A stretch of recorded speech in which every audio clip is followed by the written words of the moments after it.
नमस्कार। आजकल मालदीव और भारत के बीच संबंध बहुत ज़्यादा तनावपूर्ण हो गए। इसकी वजह ये है कि हमारे प्रधानमंत्री नरेंद्र मोदी लक्षद्वीप के दौरे पर गए।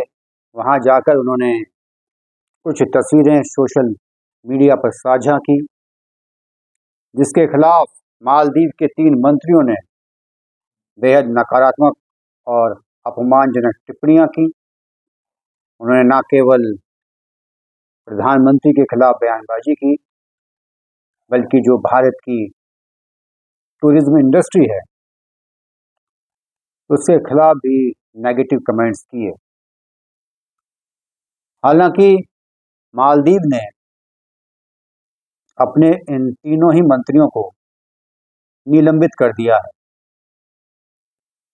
वहाँ हो सकता है कि मंत्रियों को सस्पेंड करने का प्रावधान हो, हिंदुस्तान में तो नहीं है। यहाँ तो सिर्फ बर्खास्त ही किया जा सकता है। हिंदुस्तान और मालदीव के दरमियान संबंध हमेशा से बहुत सौहार्दपूर्ण रहे हैं, बावजूद इसके कि मालदीव बहुत छोटा सा देश है। क्षेत्रफल और आबादी के लिहाज से वो एशिया का सबसे छोटा देश है। हिंदुस्तान के लिए उसकी अहमियत सिर्फ इतनी है कि कोई दूसरा देश वहाँ पर अपनी सामरिक मोर्चेबंदी ना करने पाए। यूँ तो मालदीव के पास केवल 2 ही देश पड़ते हैं, पहला श्रीलंका, उसके बाद हिंदुस्तान। लेकिन मालदीव के साथ हमारे ताल्लुकात ख़राब उस वक्त से होने शुरू हुए हैं जब वहाँ एक नया राष्ट्रपति आया जिसका नाम मोहम्मद मुइज़्ज़ू है। उसने आते ही हिंदुस्तान के खिलाफ स्टैंड लिया। वो सबसे पहले रिवायत के खिलाफ जाकर हिंदुस्तान न जाकर तुर्की गया, और वो आजकल चीन के साथ अपनी पींगें बढ़ा रहा है। उसने ये चुनावी वादा किया था कि अगर वो सत्ता में आया तो वो हिंदुस्तान के सैनिकों को बाहर निकाल देगा। कितने सैनिक? कोई 20-25 हज़ार का लश्कर।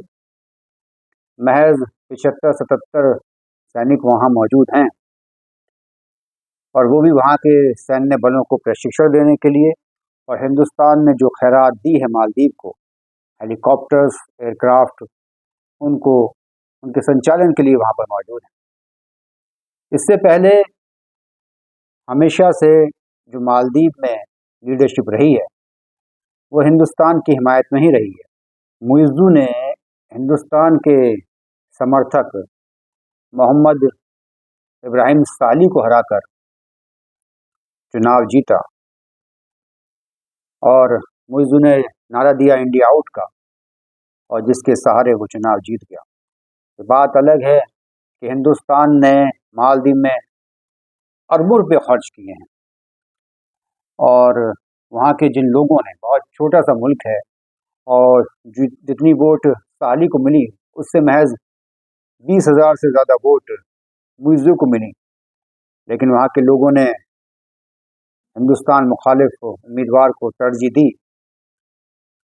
अब आने वाले वक्त में इन्हीं नागरिकों की वजह से मालदीव के तमाम शहरियों को बड़ी कीमत चुकानी पड़ेगी, क्योंकि कांटा भले ही छोटा हो वो चुभता है, और उसका निदान अनिवार्य हो जाता है। मालदीव में लंबे वक्त तक जो राष्ट्रपति रहे वो रहे मामून अब्दुल गयूम। वो 1978 से लेकर 2008 तक मालदीव के राष्ट्रपति बने। उसके बाद उन्हें सत्ता छोड़नी पड़ी। फिर मोहम्मद नशीद आए। नशीद भी हिंदुस्तान के मुखालिफ नहीं थे, वो हिंदुस्तान के हामी थे, और लेकिन नशीद को भी पद छोड़ना पड़ा। वहाँ के सुप्रीम कोर्ट ने उन्हें एक आतंकवादी कानून में दोषी ठहराया। वो अपनी जान बचाने में कामयाब रहे, जिसका क्रेडिट भी हिंदुस्तान और अमेरिका को जाता है। ये बड़ी बदकिस्मती की बात है कि भारतीय उपमहाद्वीप में जहाँ जहाँ पर सैनिक तानाशाही है वो तो हिंदुस्तान के हामी रहते हैं, लेकिन जहाँ जहाँ पर लोकतंत्र का उदय होता है, जैसे नेपाल में हुआ, राजशाही थी तो हिंदुस्तान की समर्थक थी। उसके बाद वहाँ पर गणतंत्र हुआ, लेकिन वहाँ के तमाम नेता जो हिंदुस्तान में ही पढ़कर गए, वहाँ का जो सारा कारोबार है वो भी हिंदुस्तान की मेहरबानियों पर चलता है। बहुत सारे नेपाली हिंदुस्तान में बसे हुए हैं, कारोबार कर रहे हैं, ज़मीनें हैं, जायदाद हैं, लेकिन वो भी कोई मौका नहीं छोड़ते। इसके बाद म्यांमार में जो सैनिक शासन है वो तो हिंदुस्तान के खिलाफ नहीं रहता, लेकिन वहाँ की भी जो लोकतांत्रिक शक्तियाँ हैं जो कोशिश करती हैं वो भी गाहे बगाए हिंदुस्तान में मानवाधिकार और दूसरी बातों पर कमेंट्स करती रहती हैं। भूटान के साथ हमारे ताल्लुकात सही हैं, वहाँ भी जो ये डेमोक्रेसी के नाम पर गिरोहबंदी करते हैं वो भी अक्सर हिंदुस्तान के खिलाफ बोलते हैं। श्रीलंका हिंदुस्तान के खिलाफ तो नहीं बोला, लेकिन उसने कुछ चीन के साथ पींगें बढ़ाई और वहाँ की जो लीडरशिप थी राजपक्षे के नेतृत्व में, उसने कुछ ऐसे कदम लिए जिससे वो भी तबाह हो गया। ऐसे ही बांग्लादेश का तो वजूद ही हिंदुस्तान की बदौलत है, लेकिन एक अवामी लीग को छोड़ दिया जाए तो बांग्लादेश नेशनलिस्ट पार्टी हिंदुस्तान के मुखालिफ है, लंबे वक्त तक वहाँ पर इशाद रहे।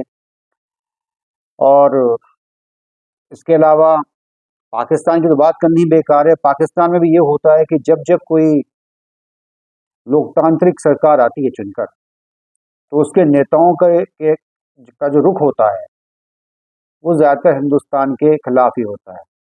उनके पास कोई और तो मुद्दा होता नहीं है, इसलिए हिंदुस्तान के खिलाफ बोलते रहते हैं। मालदीव में तो हिंदुस्तान ने इतना इन्वेस्ट किया है, वहाँ पर एक हॉस्पिटल है माले में, इंदिरा गांधी मेमोरियल हॉस्पिटल, वो भी भारत सरकार ने बनवाया है। हमारे सरकारी उपक्रम एनबीसीसी ने वहाँ पर बहुत सारे प्रोजेक्ट्स किए हैं। और जो वहाँ की इकोनॉमी है वो मुकम्मल तौर पर पर्यटन के ऊपर आधारित है और उसमें बहुत बहुत बड़ा हिस्सा हिंदुस्तानियों का है। लेकिन हिंदुस्तानियों में एक अच्छी बात है कि वो प्रधानमंत्री का अपमान बर्दाश्त नहीं कर रहे और मालदीव के खिलाफ एक मुहिम चला रहे हैं। लेकिन यहाँ पर डेमोक्रेसी है, कुछ नेता हैं विपक्ष के जिनको कुछ अंदाज़ा नहीं है कि विदेश नीति क्या होती है, वो यहाँ भी सरकार के ऊपर ठीकरा फोड़ रहे हैं, कह रही हैं हमारे सारे पड़ोसी देशों के साथ संबंध बिगड़ गए। कौन पड़ोसी देश? नेपाल, भूटान, बांग्लादेश, श्रीलंका,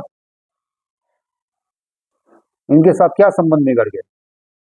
अब जैसे कि ये जो मुइज़ू आया था, इसने कहा था कि मैं हिंदुस्तान के सैनिकों को यहाँ से निकालूंगा और जो भारत के साथ व्यापार है वो पूरी तरीके से भारत के पक्ष में झुका हुआ है। 5 लाख की आबादी है मालदीव की, हिंदुस्तान के एक ज़िले की आबादी से 10 गुना ज़्यादा होती है।